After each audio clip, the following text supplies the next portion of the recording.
Hey everybody, this is Dan from Cerberus Live Scan and Solutions for the Firearm Industry. Welcome back to our next episode. If you joined us on the previous 6 or so, hit that like and subscribe on whatever platform that you're on so you get updated on the latest releases.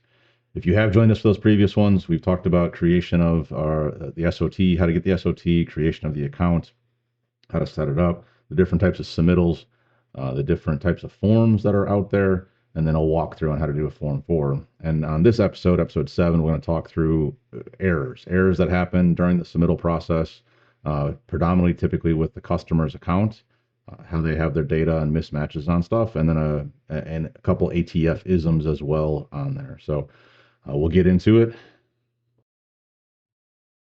So what I have here is the eForms account. I'm actually at the certification step. If you need to get here, look at episode 6. It'll actually walk you through the manual process of how to put a form 4 in. And then also at the end of that, we talk about a power of Cerberus. What you have here is Cerberus Live Scan on here showing some of the automation that we have built in and some pieces. It's a tool for it, but you can do it without it. So on this stamp application, on this form 4, I've already paid for the stamp. It's a simple pay window that pops up, and you would put in either the shop credit card or you put in the customer credit card. I actually recommend the shop credit card from a speed standpoint to autofill.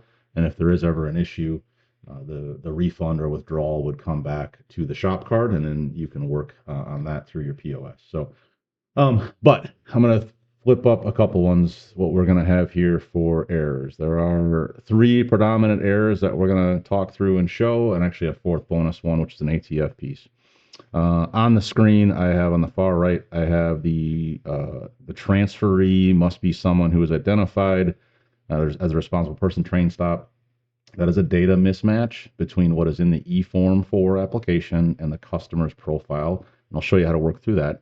And then the other one that we have is bad PIN. That's pretty self-explanatory. The customer did not put in the proper PIN. And then the other one that we have is an error has occurred after the customer puts in a correct their eForm account ID and a PIN. You'll just simply get this an error has occurred message. And I'll show you what all those mean here in a second. So,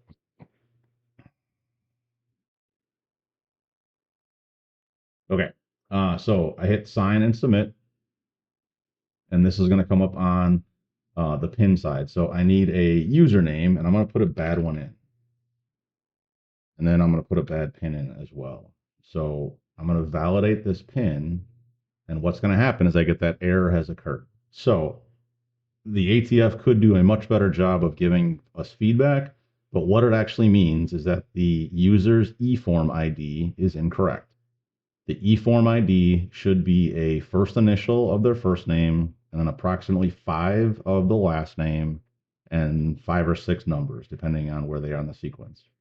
That's what it should look like. It should not be an email. It should not be anything else. It's going to be a first initial. It's going to be part of their last name, and it's going to be 5 or 6 digits. And that is going to come to them from the ATF. It's going to come to them after they register for their eForm account. In Cerberus, we can help do that. You see this register new button on the bottom that'll help populate it. But from that ATF main screen, and if you there's a green button and you can register. And if you look at episode, I think 4 or 5, we also talk through how to register a client in eForms. They need to check their email and double check it. The common ones are they assume it's all of their last name. So say it's a Jim Jones, right? It would be his eForm ID would be a J and then Joan, Jone, and not necessarily the S. So customers will look at it and say, "Oh, this is my name because it's supposed to be all of my name." Or like a Miller, it might just be Mille and not the R at the end. So if you put that in that way, or they transpose a number or something like that, right? So if you put the eForm ID in and they put their PIN in, then or they keep punching in correctly and you hit submit and validate, just like I did here. I'll do it again. So if I sign and submit, and I'll do just a junk one, and I validate this pin, this is the error that I get. That is a bad eForm ID. Okay. So the next one is we get the customer puts in their correct eForm ID and what they think is their correct PIN, and this is the error that's going to pop up. It's going to say transfer PIN entered for the user ID was invalid. Please try again. So that's a simple. They have a number transpose. They need to double check their records on the PIN. If they do not remember their PIN, we can help them fix that, or they can fix that. To fix the bad PIN, they have to log into their eForms account. If you're doing it at the shop, I recommend that you do it under incognito or an in private session. That way you don't get logged out of your shop account. Then this upper left here, there's a profile tab. We click on that, and then there is password, PIN, and security maintenance. And 2/3 of the way down, there is this forgotten PIN section. That is where the client can reset their PIN. And it'll walk through the steps on that. I believe there's an email that says, are you trying to reset this, et cetera, et cetera. And it'll work through some of those pieces. So if you get this error, the bad PIN one, they either have to double check their records, or if they have forgotten their PIN, they need to log into their account and then go to this profile password and this forgotten PIN piece, or update PIN if they can work through that. So that's how that one gets resolved. So the next one that we have is the bad data. So we have a correct or known good eForms ID. We have the customer is confident the PIN is correct, and you get to this message: transferee must be someone who is identified in the responsible person's train stop.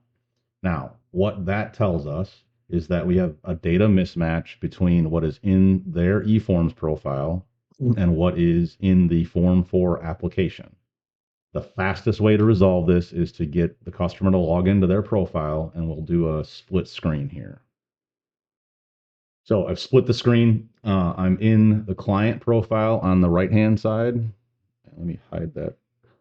In the client profile on the right-hand side, they've logged into their account, and I'm going to go to profile here, and I'm going to pull up their data. And then on the eForm side, on the shop side, I am going to go back to the transferee train stop. And what we need to do here is we need to look and make sure that everything jives between these two. So first off, if you look at it, I have the info email on here as the form receipt. This is what's in the client profile info email, but in my application, I put Dan. That's a failure. Okay. That will not work back and forth. So on that. So that's the first one I have to fix. I either have to update this form receipt email, because it says all PDFs, form submissions, access, etc. Go to here. This email here must match this email here. Okay. The next piece that I'm going to look is at the address. And if you notice, I'm going to actually fix this. So I thought I had it fixed the other way. This court, this address, which is CT for the street address, does not match what's in the profile as a spelled out court. Okay. And then the other one that is typically wrong is middle name. Off a driver's license, many times we will pull the full middle name if we're using Cerberus, but the customer may only put their partial middle name. So the three that you will get typically is going to be email errors. This email does not match the email in the form. The middle name does not match the middle name. And then the street address has an issue, or something like there's a space in here, or something to that effect. So this would fail, this would fail, this would fail, this would go through. Letter for letter, space for space on all of these profile items must match what is in the Form 4. So the last error that we're going to get, if you go back into on the responsible persons tab, and if you go back into edit line here, you're going to get this error. From what we figured out, that this basically is a file handling issue with the ATF on how to protect kind of the EFTs. so that you can't download them later on. So they don't actually show in the digital documents once you submit. And if you go back into the responsible person after you've loaded an EFT, then it's going to fail. So what I've told people and I found success with is if I go back into the RP, then I need to rebrowse and reload the fingerprints. So I'm gonna reload this. Now it's good. And then save and close. And I don't go back in. Once I know it's known good, I don't go back into the responsible person. I don't edit line again. The fear or assumption is that it will disassociate that EFT file, and we need to upload it and make sure that it's in there. So those are the 4 error messages that you're going to see that you can possibly get on eForms. We have bad transferee. So that's, let me back up. So let's start with this one. You have just this error after a eForm ID and PIN is put in. So that is a bad eForm ID from the client. Again, the pattern is typically first initial of first name, one initial of the first name, part of the last name, and then 5 or 6 digits. That's the pattern it's looking for. If you just get this error, it's not a good eForm ID and it's going to fail. So the next one is going to be bad PIN. You have the customer puts in a known good eForms ID and they put in a PIN they think is correct. You'll get simply this transferee PIN is incorrect. They either have to get the correct PIN put in or they need to log into their account and reset, update their PIN. The last one that you're going to see at the certification piece is transferee must be someone on the RP. So that is a mismatch between the client's profile in eForms and what is in the data that is in the Form 4.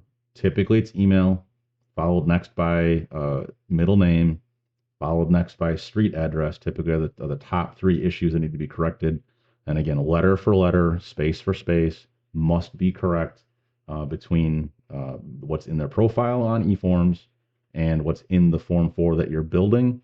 And then the last one I showed you is if you go back in, if you have a EFT loaded on eForms and you go back into this edit line piece, on the RP, you'll get an error, and it's basically a file retrieval for the EFT piece. So you have to reload the EFT and then keep moving. So that's it for this episode. If you like what we're doing and you find it beneficial, please like and share. Give us a review. Give us some feedback. We're on Spotify, iHeart, Amazon Music, as well as on YouTube channel. So we both have the videos and the audio up on YouTube, plus some other pieces we're putting there. So like and follow Solutions for the Firearm Industry on Spotify. Our website is petersonfarmsusa.com. This is it. We have 2 products. Our flagship product is Cerberus Live Scan. That is a digital fingerprinting solution for the firearms industry to get digital prints and help submit the EFTs and eForm 4 and Form 1 submittals. And then Merlin. Merlin is our warehouse search tool, and we are wired up into these warehouses. We can pull down, if you have an account with these guys, you can pull down their data and put them all in one on one screen as opposed to flipping through a dozen different web tabs. So if you like what we're doing, please give us some feedback, like and share us so everyone can find us. And if you got any questions, please reach out. Happy to talk. Thank you.